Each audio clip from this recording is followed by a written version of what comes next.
नमस्कार साथियों। आज मैं बहुत ही एक इंस्पायरिंग स्टोरी को लेके आपके सामने हाजिर हुआ हूँ।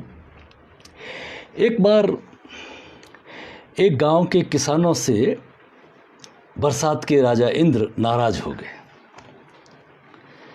नाराज होकर इंद्र ने श्राप दे दिया कि मैं 12 साल तक एक बूंद भी पानी की नहीं बरसाऊंगा।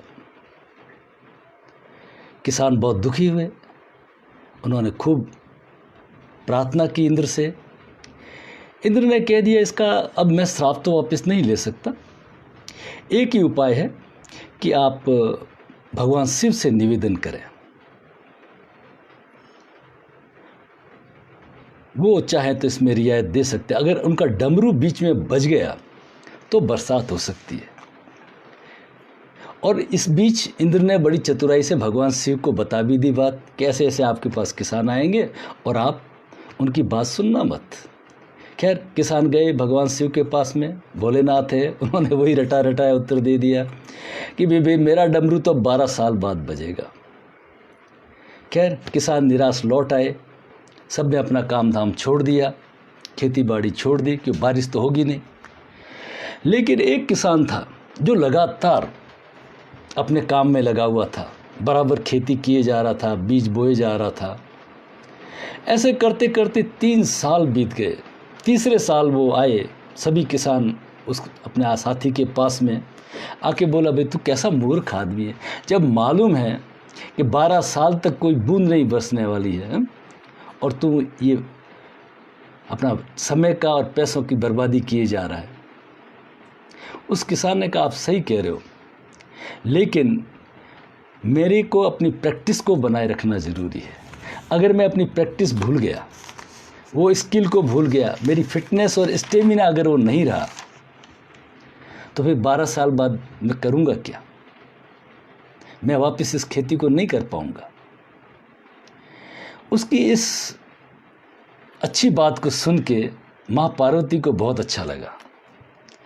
माँ पार्वती ने भोलेनाथ से कहा कि उस किसान की बात ही मुझे बहुत अच्छी लगी, और इसी तरह से आपने भी अगर अपने डमरू को 12 साल तक नहीं बजाया तो फिर क्या होगा?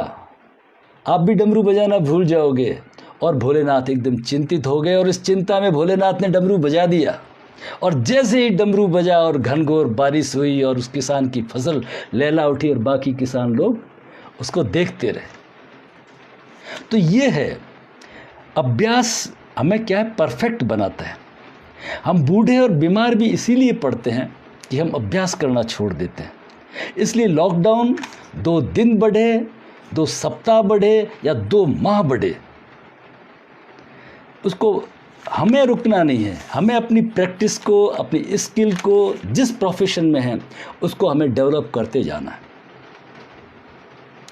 कल ही मेरे एक साथी ने पूछा था, शर्मा जी अब आपके उठने का क्या टाइम है? मैंने कहा मेरा उठने का वही 3 बजे का टाइम है, जैसे पहले उठता था।